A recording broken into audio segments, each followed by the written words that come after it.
That Sober Guy podcast contains adult content, merciless truth, and emotional nudity. Listener discretion is advised. I'm Shane Raymer. You're listening to That Sober Guy podcast, and we help people stay sober. If it's your first time listening, welcome. I'm so glad that you're here today.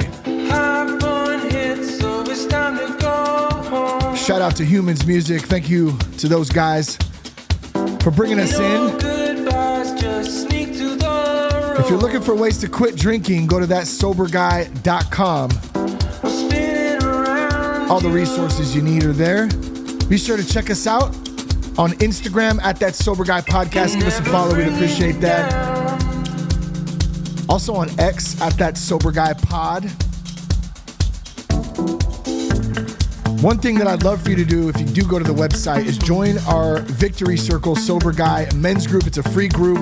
It's a great community of men from all over the country who are gathering together. We do a monthly workshop. We actually had, last night was our November workshop, and it was amazing. Lots of great conversation, tips, shares. We went over some tips and tools to survive the holidays without going crazy, and doing our best to stay away from alcohol. So once again, love for you to join, be a part of the Victory Circle Sober Guy men's community. All the resources at thatsoberguy.com. Today's topic,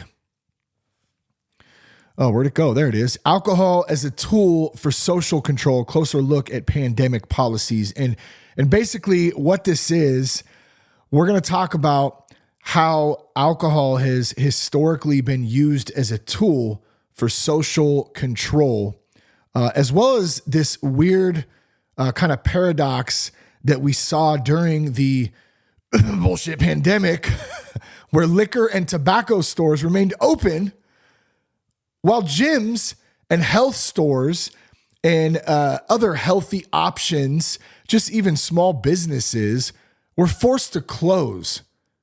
So how does that make any sense? And I believe with, the way the media changes topics and shifts gears, that's what it's designed to do, to keep us on our toes, to keep us going on the next best thing. We never have time to actually follow up and look into and think about and sit in. Not that we didn't think about this a lot, at least I know I did and our family did.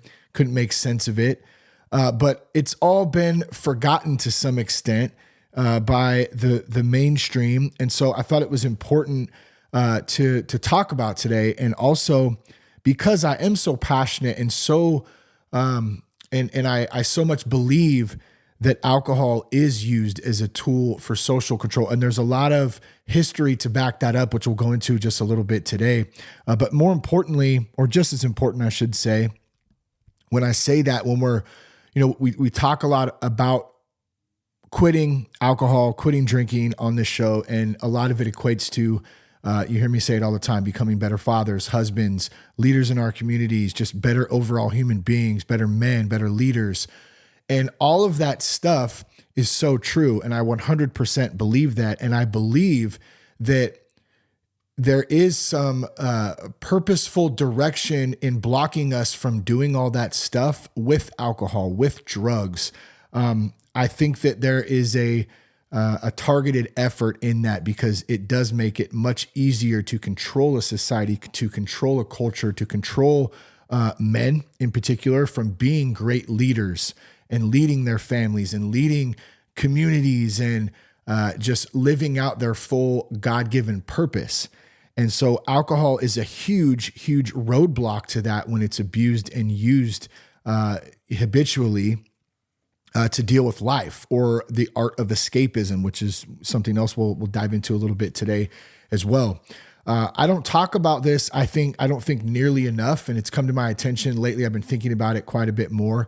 And so, hey, I thought today was a great time. Why not? So let's talk a little bit about this. Let's just kind of dive in and talk about the role of alcohol and how it is used from a social control aspect. And might I add too, if you're a dude out there listening to this and you're saying, maybe you're back and forth, you're on the yo-yo, you've wanted to quit drinking for a long time or even for a short time, and you're kind of back and forth and you stop for a while. and then you go back, and then you stop, and then you go back. But in your heart, in your soul, in your spirit, in your mind that you're a good dude, and you just want some relief. But the social pressure and the social norms and the history that we were fed and led to believe over the years, that alcohol was just something that you do and that you just it's part of everyday life and it's okay. I'm here to tell you, number one, that's not necessarily the case. And also, number two, I'm here to tell you that you can use these this discussion, some of these points we're going to talk about today, as further legs underneath your foundation to support your reason for why you want to stop, not just to be good leaders and to lead our families and to be healthier human beings and better men, but also as a big fuck you to the industry who it controls this, and to countries and governments who actually imposed lockdown laws and lockdown policies for some bullshit that really, at the end of the day, had a much bigger agenda versus just the common flu. So let's dive into that a little bit. Alcohol's history, a tool for social management. From colonial times to the modern day policies, alcohol has often been regulated and used to maintain social order. Think about it. How does alcohol influence our behavior? It's a temporary escape, the art of escapism. We talked about that. And also, just as important, if not more important, it distracts from what is going on. It distracts from political interests, from social unrest, and you can even tie in alcohol to things like sports. And if you go back to the famous line from the Roman philosopher, I forgot his name. I keep wanting to say, is it Jules? No, I can't remember his name. But bread and circuses, right? That's the concept. Bread and circuses, provide them with bread and circuses, provide them with good food, provide them with entertainment, provide them with Hollywood and movies and media and sports and all this stuff, and keep them distracted from the elite, the powers that be that are at the top, and keep them dumbed down, keep them in the art of escapism. So there will be no backlash. There will be no political or social unrest. There will be no questioning of what is actually going on behind the scenes by the people who are supposed to be public servants and leading their communities, their states, their cities, their countries, and so forth. So how is alcohol used as that tool? I wanted to get into a little bit of the history. And by any means, I'm not an expert on this. I know a little bit here, a little bit there. However, I have been studying and learning and watching and experiencing for over 20 years what some would call conspiracy theories. And I love that word. I love when people say that, oh, it's just another conspiracy theory. And little context on that real quick. If you go back to, I believe it was the JFK assassination. And hey, guys, by the way, let's have fun with this too. This isn't meant to be super, super serious. We can have fun. We can think. We're critically thinking. We're using the brains that God gave us here. So you don't have to believe me. You don't have to agree with me. You don't have to get angry, or you don't have to be on 100% the same page with me either if you do agree with some of this stuff. This is conversation and and practicing, exercising the ability to critically think and to use common sense and look at different facts and different situations and different experiences, and then make your own best judgment. So I don't ask you to believe what I'm saying, just definitely agree with it. This is meant to kind of stir it up a little bit, and let's think about some of this stuff. Now I totally lost my train of thought now, what the heck I was saying, but we said alcohol is a social tool. And okay, so we're going to dive into a little bit of the history. I think that's where I was going. Early American society in the 17th and 18th centuries, alcohol was so embedded in daily life. It was a daily thing. It was seen as a necessary part of the social and economic fabric of society. Like, it was not only consumed for just to have a good time, to party at a wedding or a party, or getting together on a Friday for dinner. It was also, get this, I thought this was super interesting. I didn't learn this till I started looking at some of these notes. A vital part of nutrition, as water was often unsafe to drink. So how crazy is that? So like, oh man, the water's brown today. Let's just go have some whiskey instead and we'll just get hammered. But hey, we're staying healthy. So there was that. I mean, it was a different time, I guess, in some sense back then, of course.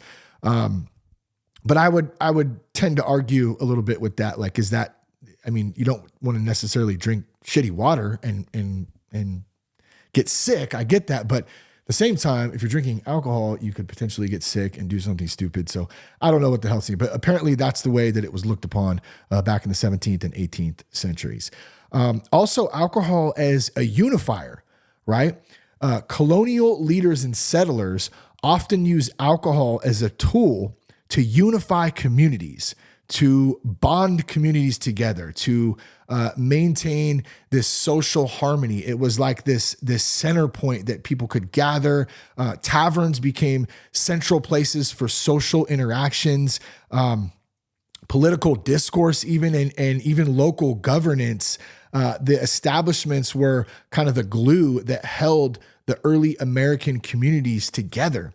So as much as there's, I guess the point to this is also, I should have said this at the beginning too. I think there's pros and cons to everything. You can't argue that in some ways, alcohol has been used as a tool to bring people together. That's a no-brainer right there. I just talked about it a little bit too, but I'm sure you've experienced it at times. People are out, they have a few drinks together, they have a good time, they're responsible with it. It's not something that has overtaken their lives. So I do think, I don't want to sit up here and completely just demonize. I do think that there has been times in certain situations, just like anything in moderation, that can be used as a tool and have positive results, about it. However, let me say, I have still never heard anybody say my habitual drinking habits have really improved my life. So when we get to a point where it starts to become habitual and it starts to control aspects of our life, and it starts to help us start practicing more the art of escapism and not wanting to deal and not wanting to cope, and that whole bread and circuses philosophy starts to come in, and we're just like robots watching TV or sports all day, and then we go to our 9-to-5 job because we got bills to pay, and then we come home and we eat dinner and we drink and we pass out, and then we do the shit all over again the next day. Like, that is not living a fruitful, God-fulfilling life in my estimation. And I'm not at all actually saying that people are, inherently bad or anything because of that. Like, I know plenty of people, and I have been myself in that same position. So please don't take that the wrong way if that's you or you know somebody. That's not what I'm saying. What I'm saying is we have to step outside of the box, and we have to start thinking in a different light, and we have to start thinking from a God-led perspective, not just a world perspective where the media and governments and Hollywood and all this stuff has this massive influence over the way that we think, we act, we feel, and the actions that we take. How about, I already mentioned this a couple times, the art of escapism. Let's dive into that already. They called it at one point, and I want to say, and please don't quote me on this. I think I read this somewhere, but I could possibly be wrong, which is fine. But I still want to mention it. I believe it was Karl Marx who said alcohol is an opiate for the masses, or if he didn't coin that term or say it, I know he definitely agreed with that. And so I want you to think about that for a second. What is an opiate? Number one, an opiate, well, it's used for pain, right? In a normal medical context, but an opiate is also highly addictive. And so if you're calling alcohol an opiate for the masses, you're talking about a drug, a substance, a poison that is highly addicted for the masses of people. And it's sometimes seen as a way to maintain social order through difficult times. We talked about that a little bit, such as maybe there's and the economy is failing. And I think one of the examples was the Great Depression, right? During the Great Depression, from about a 10-year block, 1929 to 1939, alcohol was used as a means to numb people from the suffering caused by the economic collapse. And it also helped individuals to endure the harsh realities of unemployment and poverty. So just think about that for a second. Think about the magnitude and the hurt and the suffering and the pain and the depression that was going on during that time. It's something that we've never, thank God, and I hope we never do, have seen, in today's world. That we had hard times, absolutely. The last 4 years have been very, very challenging for a lot of people, especially, from going in from the pandemic era and then into these last 4 years. Hopefully we're going to start seeing some light at the end of the tunnel here in here soon. But if you can imagine what that was like going through that, is just imagine being a dude and trying to lead your family and not being able to get a loaf of bread, not being able to get a job, not being able to provide for your family, having to stand in long, dreadful lines, fighting just to make a couple of bucks so you're not out on the street and so you can keep your family warm and so you can feed them, at night. Like that's something that is, it's unexplainable to even kind of fathom if you've never dealt with it. And so I don't want to sit up here in my warm, comfortable little studio trying to act like I know, because I don't, but I can only imagine. And here's my point to this. I can only imagine at the same time the ease of escaping it all and practicing the art of escapism through alcohol, through a bottle at that time, because I hurt so bad. And God, what do? I can't feed my family. I can't, I can't keep a job. I can't find a job. Like, let's drink about it. Let's escape. I don't want to deal with any of this. My heart hurts too bad. So I'd rather just drink and not feel and numb. That was the key word in that sentence I read a minute ago. It helped individuals endure and stay numb out. And that's what a lot of people have experienced when they're addicted, particularly to alcohol and drugs in a sense as well. You just numb out, you escape, and you don't have to think. So I bring that up because, number one, it's an interesting part of our history that probably doesn't get talked about often, or often enough with relation to alcohol, but also because the hurt and the pain that caused, yes, it led people to drink, but it also further opened the eyes up of those in control who could recognize that alcohol could be used as a tool of social control, if that makes sense. Let's talk about the temperance movement and prohibition. This is 19th and early 20th century stuff. Super interesting here too. This was something that I learned that was new. I hadn't really known much about this before kind of doing some research and some homework for this podcast. The temperance movement was, or let's say alcohol, particularly hard liquor, was seen as because this is kind of contrary to what I was just talking about. The hard liquor was seen as a disruptive force to American society during the 19th century. The temperance movement was fueled by social reformers, including women's rights activists who saw alcohol as a source of moral decay, domestic violence, and poverty, which was 100% on point, I would argue.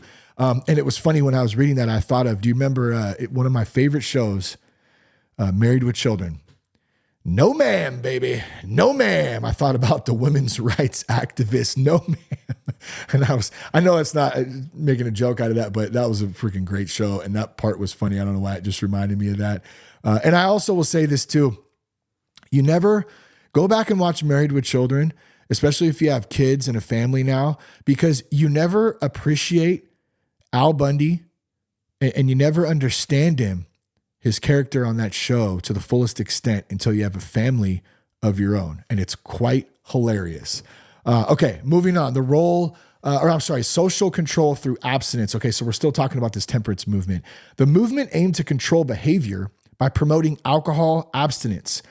It was a push to regulate personal conduct and societal morality, often framing alcohol consumption as a barrier to social progress. And then they kind of tie in the role of religion here too. Religious leaders played a significant role in this concurrent effort, arguing that alcohol undermined both personal and community stability, which I would 100% agree with.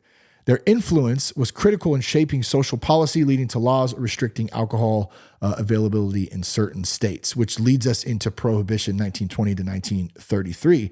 This is some interesting stuff too. So you have this whole time where they recognize, the effects of alcohol, what is happening to people. And obviously the Great Depression was going on in a similar, time and era. So there was just a ton of alcohol abuse and an art of escapism going on the daily. People are suffering. And so it's like, man, we see what this poison is doing. How do we correct it? How do we, get out in front of this? And so that leads into prohibition. The 18th Amendment to the U.S. Constitution prohibited the manufacture, sale, and transportation of alcohol. The purpose was to control alcohol consumption, reduce crime, and address social issues like domestic violence and poverty, but it also led to unintended consequences. So behind it, there was good intentions, but what did it do at the end of the day? I mean, I'm sure they curbed domestic violence. I'm sure they curbed some crime. I'm sure that they helped people in the process, and maybe even a lot of people got sober back then. Shortly after that, I think it was 1933 when the 12-step was created, if I'm not mistaken, somewhere right around there. So you had all this kind of stuff going on, this awakening, this one side of like using alcohol as a social tool and also as a bonding tool to, with some history there, bringing people together, but it's also destroying, certain parts of society and people's lives at the same time. So then you have a rise of organized crime. During Prohibition, illegal alcohol production, or you've heard it before, I'm sure, bootlegging, and distribution flourished, creating a profitable underground economy. This demonstrated how alcohol regulation could shift from a public good to a tool used by illicit actors to maintain social control and power. So I'm not sure I got to read that again. This demonstrated how alcohol regulation could shift from a public good to a tool used by illicit actors. Okay, got it. I just misunderstood that. So yes, they were trying to regulate alcohol. They were trying to have rules and laws, and they made it illegal. And the thinking behind that was it was going to help. But what does it do? Like anything, when you make it illegal, there's always somebody who's going to figure out a way to get it on the black market and find it on the under. That's why, weed for so many years, and particularly I'll just speak to California, before weed was legal in California, man, you had a massive market. I remember being younger, it was way easier to get weed than it was to get alcohol, and alcohol was legal, but I could go get weed anytime I wanted at 15 years old. Much harder, other than maybe stealing it from your parents or from your friend's parents or something. It was much harder to go get alcohol than to just get a dub sack, son. I started thinking about all the old terminology, the dub sack, the twomp. Let me get a twomp. Let me get a blunt. Let me get that bleezy. Okay, I'll stop. All right, going into Prohibition. We're gonna go. Let's see, Prohibition, and then the rise of organized crime. Okay. During Prohibition, illegal alcohol production. We already went over that. I'm sorry. State power and enforcement. Okay. So let me just kind of reset this up because I got off track a little bit. We talked about the Prohibition. We talked about the rise of organized crime, bootlegging, the black market. It started as like good intentions behind it, and it's a good tool, to regulate it. And then all of a sudden you have organized crime syndicates, you have, quote unquote criminals, who are using it as a way to maintain social control and power on the underground. Right. So then state-powered enforcement. Prohibition laws increase the role of law enforcement. So all of a sudden now there's more police, there's more probably even federal enforcement agencies and teams and people who are going in and are working strictly on these prohibition cases. So prohibition laws increase the role of law enforcement who were tasked with controlling and curbing alcohol use. However, the widespread disregard for laws demonstrated the limits of government intervention in personal behavior. People just didn't care. They were like, we want to drink. Like, fuck off. Like, we don't care. Excuse my F words today. I think I dropped a couple already, but it happens sometimes. People, they want what they want. Whether it does them harm or it doesn't, they want what they want. And so these laws, the prohibition laws, people did not like that. You had speakeasies, you had underground speakeasies where people were bringing in, barrels of whiskey and all kinds of stuff. And they still found a way to operate and to make money and to gain control and power and all of it. So it was really a big mess at some point, with good intentions turned into a big mess. Okay, let's talk about the role.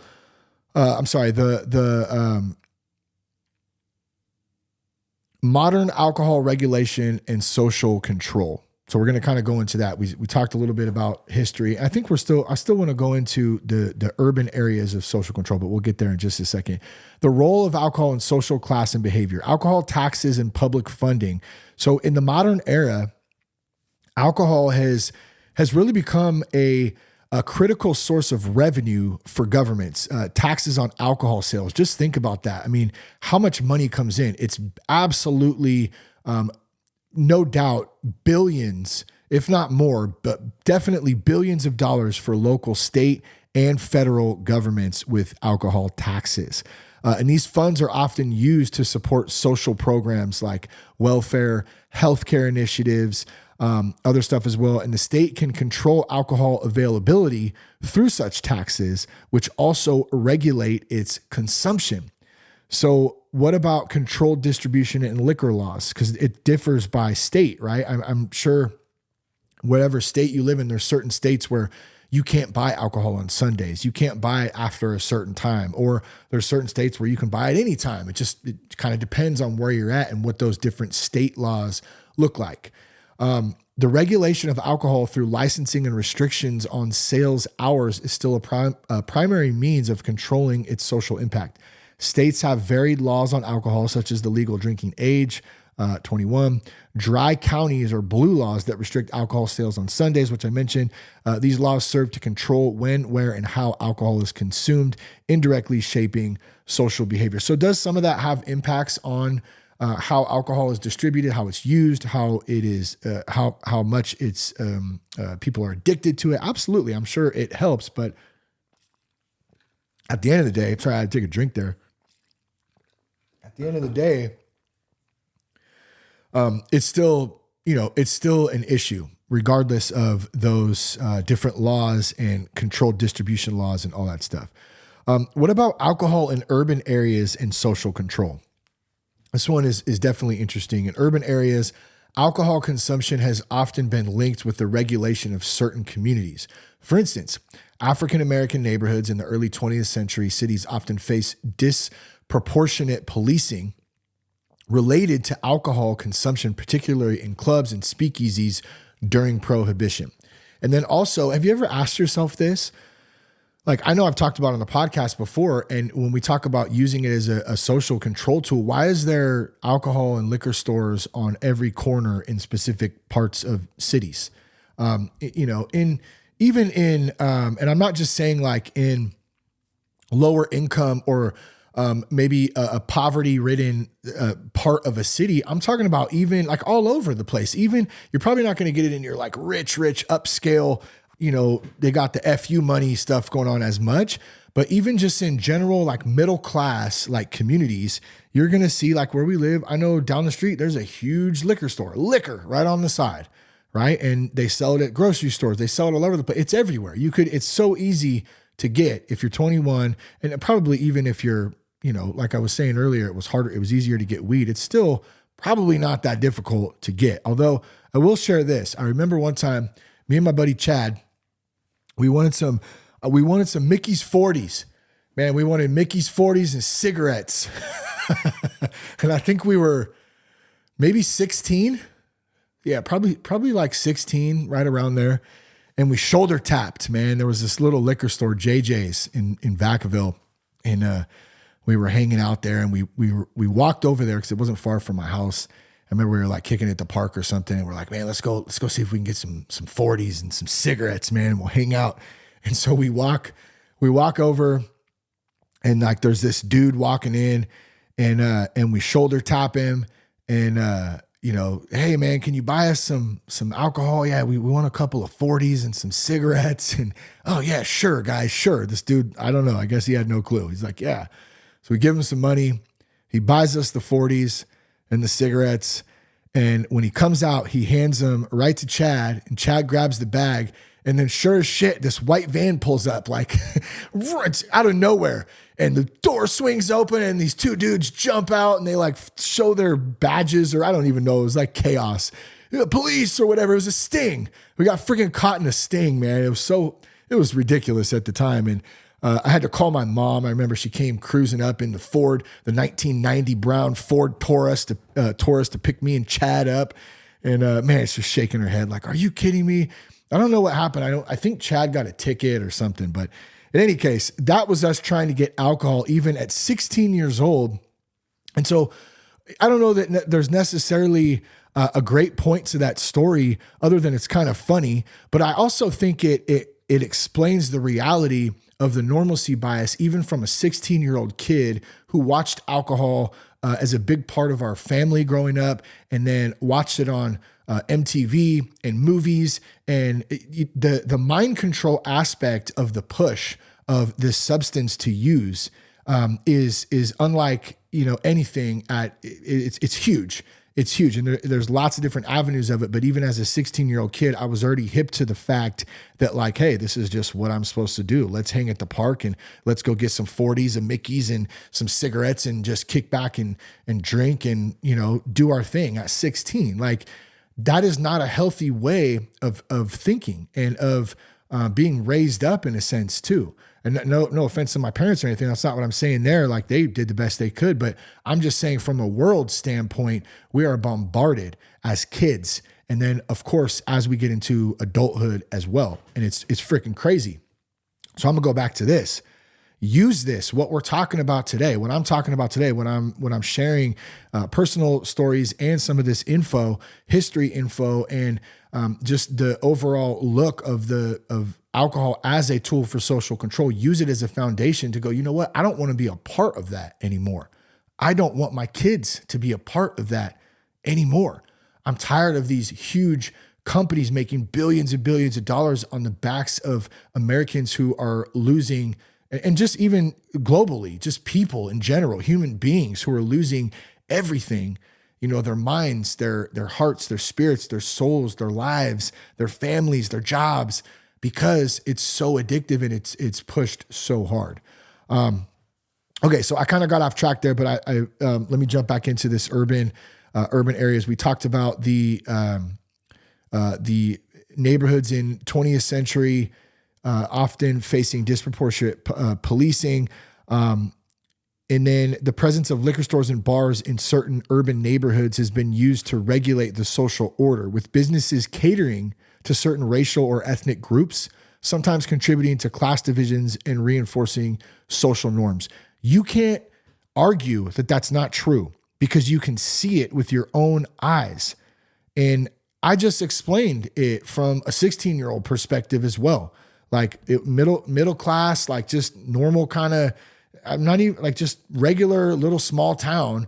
There's liquor stores here and there and everywhere. And like, and I'm not trying to compare that either to someone who straight grows up in the hood and it's completely different. And there's, much more crime, and the whole police dynamic in that is something different. I'm not trying to explain that. I didn't understand that. I didn't come from that. But I can only imagine that is even magnified by 10 to 100 times more. The kind of the social community of that, I guess. I'm not really sure on that one, but let's switch gears. We talked about the liquor stores and all that everywhere. So how does that kind of tie in to this whole public health policies for this alleged pandemic that happened 4 years ago? And why were businesses closed? Why were gyms and fitness centers shut down? And why were liquor stores and tobacco stores and lottery tickets that you could buy, why was all of that promoted and still open? It doesn't make any sense. Why were liquor stores considered essential? I remember this so clearly. Our gym was closed during this time. We were going to a CrossFit at this time. They closed it down. They were awesome though. They gave us some equipment. We took it home. We were doing little workouts in our backyard. But I can remember trying to go to a store, and I remember driving by a Bevmo, and I'm sitting there thinking I'm going on, and the store that I went to was closed, right? Because you couldn't, nothing was open except Bevmo. I'm driving by, and there's literally a line out the door all the way down the sidewalk. There was a Best Buy nearby there. I mean, it was down towards Best Buy, a line of people trying to buy alcohol because that was considered essential. And why is that? When we think about it today, there's a lot to unpack there. We don't have time to do all that, but I'll just give you one idea. Alcohol is used as a tool for social control, and it helps diminish any person's spirit, their ability to critically think, their ability to take action, to organize, to be a part of a community, and literally politically fight back against something that was absolutely wrong that was done to people. Schools closing, all of that. I mean, that was such bullshit. It was such bullshit. And everybody, I shouldn't say everybody, a lot of people knew it at the time. A lot of people were scared to speak up. A lot of people didn't know what was happening though, because none of it made any sense. So let's dive into that a little bit, an overview of these restrictions as well. The balancing act between public health and economic interest, examining the rationale behind keeping alcohol available while restricting access to healthier options. Like, how does that make any sense? It doesn't. It doesn't at all. And there was a lot of conflicting messages in that too. And I will say this, the first month or so of that, hey, like nobody really knew what was going on. And I'm not trying to sound like I know everything, but I knew what was going on. Because like I said, I've studied this stuff for 20 plus years, and I woke up on 9/11, not on 9/11, but shortly after that. And I had this epiphany and this feeling that something wasn't right. Something is happening here. I'm like locked in this matrix of something that I can't quite explain, but it doesn't feel right. I remember feeling that. And then when 9/11 happened, and they enacted the Patriot Act and all of that whole deal, Building 7. Oh man, dude, like crazy stuff. And then from there, it was just like, boom.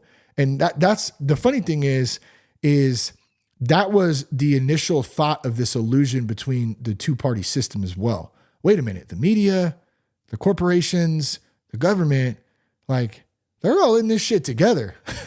And you start to have that, and you start asking questions and researching and reading and thinking and then putting pieces of different puzzles together. It's a never ending rabbit hole, and you got to have fun with it at some point, because otherwise it'll just destroy you and you become, you become encased in it, and that's not any way to live either. So I just want to be clear about that. But it's definitely an awakening experience to go, yeah, something is not correct. Something is not right here. And if you haven't Googled, or if you haven't looked up Building 7, don't Google it. I wouldn't imagine that. Not one of my favorite places to use, but I would look up and do some research on that. Building 7, very interesting concept there when it comes to 9/11. A lot of people call that the smoking gun. And I'm not saying I know exactly what happened. I don't. We probably never will. But what I am saying is something was very, very off with the narrative that we were told about that. But that's a whole different discussion, maybe for another day in the future. Who knows? Okay. So during the health crisis, why were substances that contribute to long-term health issues allowed to stay open? Like, doesn't make any sense. The argument that liquor sales provide economic stability was used, which still doesn't make any sense because it was 2 weeks, right? It's gonna be 2 weeks, and they keep moving the goalpost. That's what they do. Yet, at what cost was that to public health? And let's talk about the impact of mental health that this whole pandemic era of God, how long was it? Years. It was a few years, a couple years.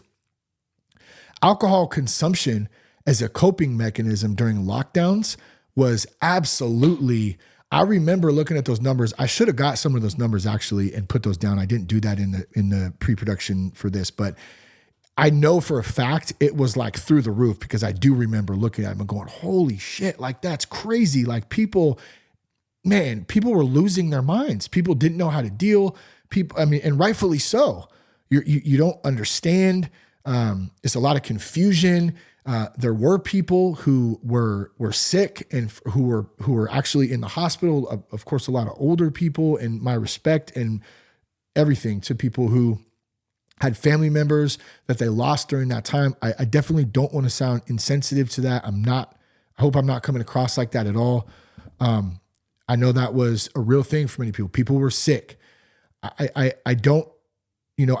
And I'll say this. I do know that there's been a lot of research and a lot of studies that the hospitals and doctors and certain organizations in big pharma, and they were paid a lot of money to code deaths as COVID when people died, even though they didn't necessarily die of COVID. So that's not my opinion. That's factual shit that you can look up and go look into. And so with that, though, I just want to say this isn't personal to like, I do understand. And it does. I had friends who lost, parents, and I'm not trying to be a dick about that. I do understand that. But at the same time, there was something weird going on, and it has to be, studied, looked into, because what's next, right? And I'll say this too, we'll get on some conspiracy shit here too, but this is really interesting. Look at Event 201. There was a whole simulation that came out prior to the pandemic. And what was the simulation? It was exactly the pandemic.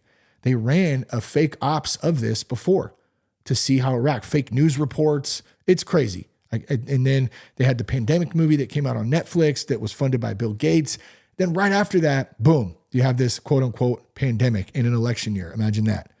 So crazy stuff, man. Crazy, crazy stuff. Okay, let's dive back in here. I'm getting off track on my tinfoil hat wearing stuff here. I should have wore a tinfoil hat for this episode, huh? That would have been great.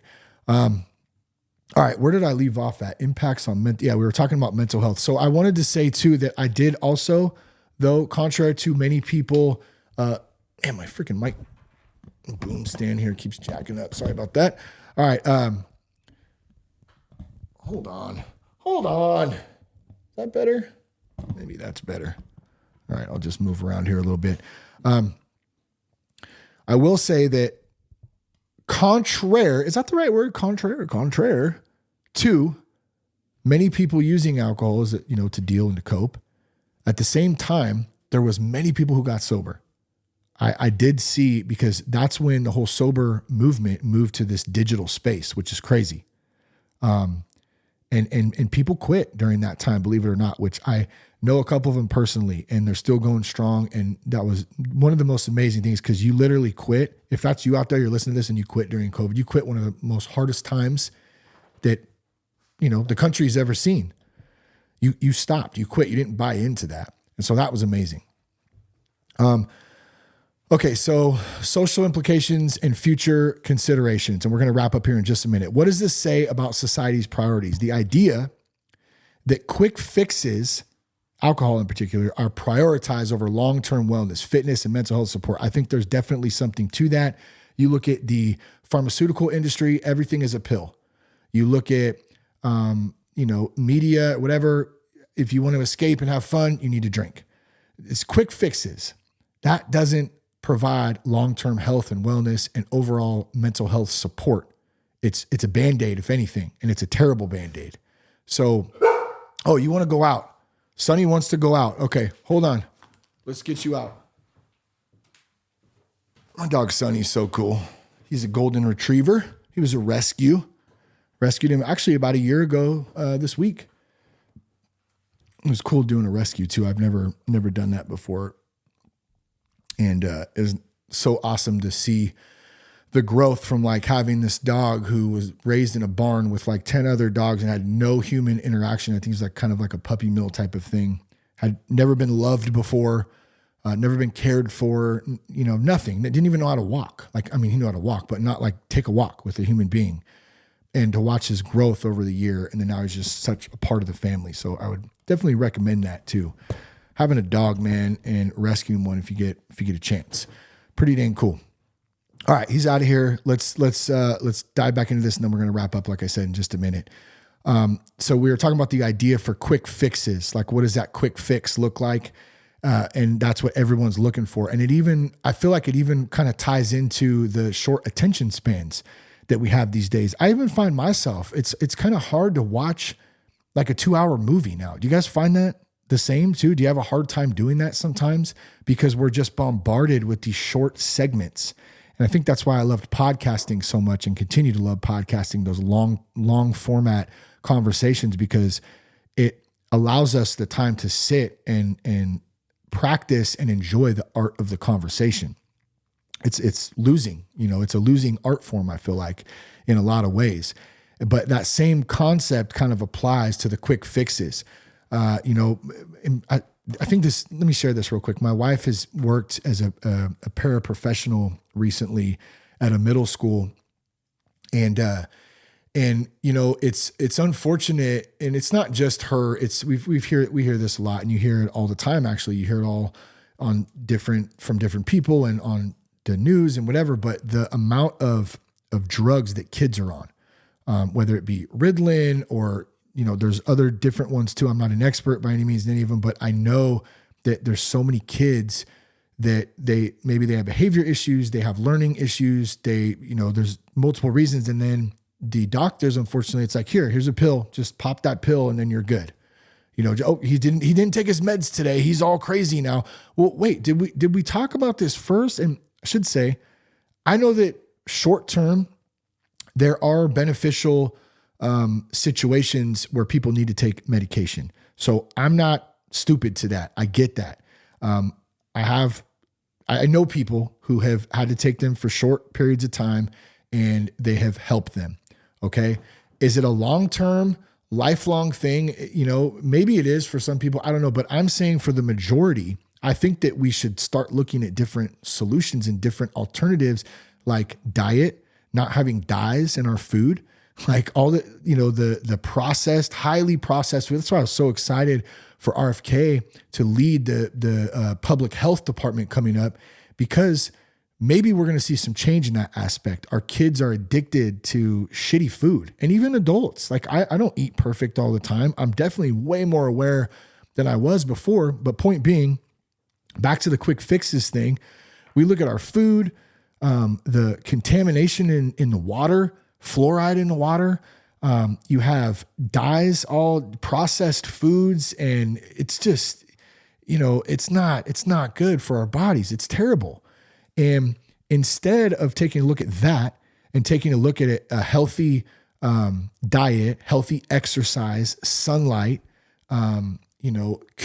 community, people, spiritual connection, all of the things that were these human attributes that we really need in our bodies and our lives and our spirits, they thrive upon. Instead of looking at those, we just go, here, take a pill. Here's your pill. Just take that and you'll be good. That is not a long-term solution. It's not a healthy solution. It's making people sick. It's making kids so jacked up, their behavior and their emotions, their like all of it. And it's so sad. And a lot of people don't know any better. I mean, I'm not saying, because a lot of people go, it's the parents' fault. I'm sure there's something to that in certain, and maybe a lot of cases, but at the same time, they don't know what they don't know. So I'm not excusing that, but you don't know what you don't know. I don't know what I don't know. And I'll end with this. We only know what we've been told.